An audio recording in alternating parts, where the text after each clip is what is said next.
All praises be to the Most High Heavenly Father of Israel, to the Jews and Gentiles, Shalom. This is Alexander the Greek in the Scriptures, Part 2. Let's pick it up from chapter 8 of the book of Daniel.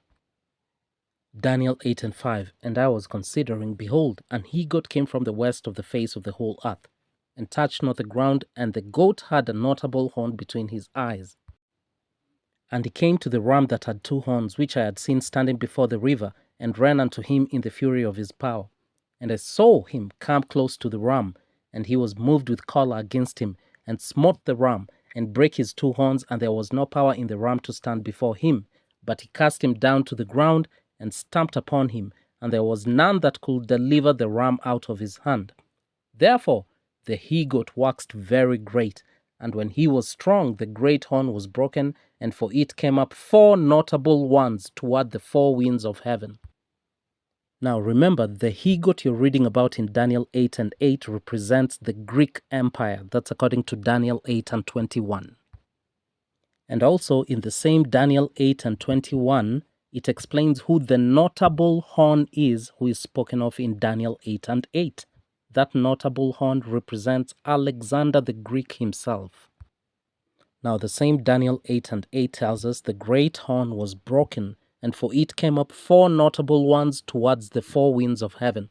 So what does it mean that the great horn was broken and four notable ones towards the four winds of heaven came up?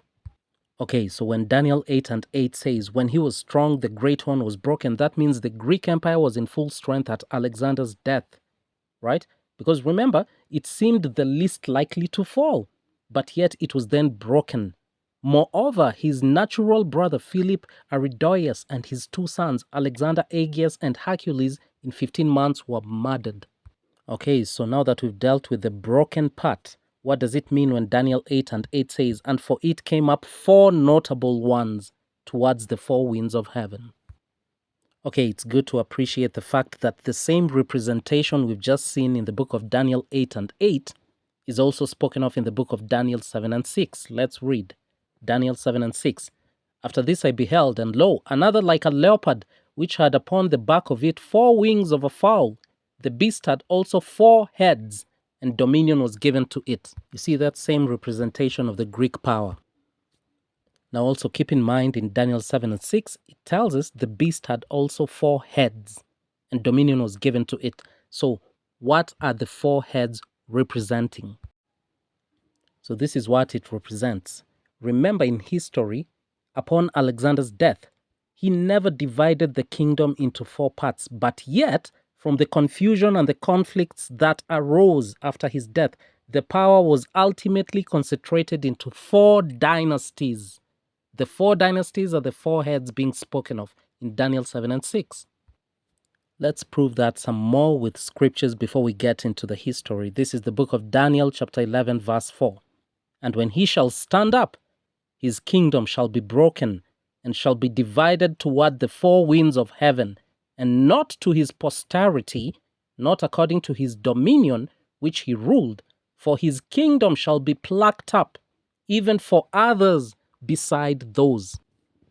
So Daniel 11 and 4, when it says, and shall be divided toward the four winds of heaven, and not to his posterity, not according to his dominion which he ruled, for his kingdom shall be plucked up even for others beside those, it's still referring to Alexander the Greek and the Greek Empire, right? How do we prove it? Let's go to the book of Daniel, the 8th chapter, from verse 21 to 22.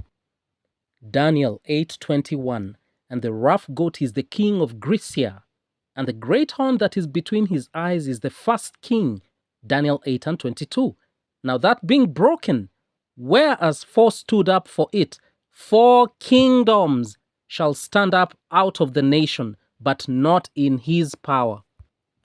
So the four notable ones spoken of in Daniel 8 and 8 are the same ones being referred to as the four kingdoms in Daniel 8 and 22.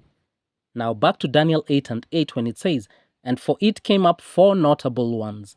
Let's read a little bit of history on that. The royal family being thus extinct, the governors of the provinces who had usurped the power assumed the title of kings, and by the defeat and death of Antigonus in the battle of Ipsus, they were reduced to four: Cassander the first, Lysimachus the second, Ptolemy the third, and Seleucus the fourth. These four parted Alexander's dominion between them and divided and settled them into 4 kingdoms, which are the 4 notable horns that came up in the room of the first great horn, right? And are the same as the 4 heads of the leopard in Daniel chapter 7 toward the 4 winds of heaven. In the partition of the empire, Cassander the first held Macedonia and Greece and the western parts. The second one, Lysimachus, held Thrace and Bithynia and the northern regions. The third one, Ptolemy, possessed Egypt and the southern countries. And the fourth one, Seleucus, obtained Syria and the eastern provinces. Thus were they divided towards the 4 winds of heaven.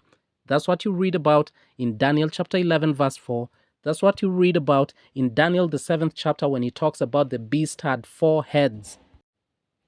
And those same 4 kings are the 4 notable ones towards the 4 winds of heaven who you read about in Daniel 8 and 8. And also in the book of Daniel chapter 8 verse 22 when it says, "Now that being broken, whereas 4 stood up for it, 4 kingdoms shall stand up out of the nation, but not in his power." Those are the 4 kings who divided Alexander the Greek's empire. Okay, with that being said, just in case anybody thought that Daniel was the only prophet who prophesied about Alexander the Greek and his conquests, right? You're sadly mistaken, because the prophet Zechariah also prophesied about Alexander the Greek. With that being said, I don't want to spoil it because I'm going to do a part 3 on this. Let's just read Zechariah chapter 9. Let's start off with the first 8 verses. This is Zechariah chapter 9 from verse 1 all the way through to verse 8. Zechariah the 9th chapter, the context being the prophecies against neighboring nations. Zechariah 9 and 1.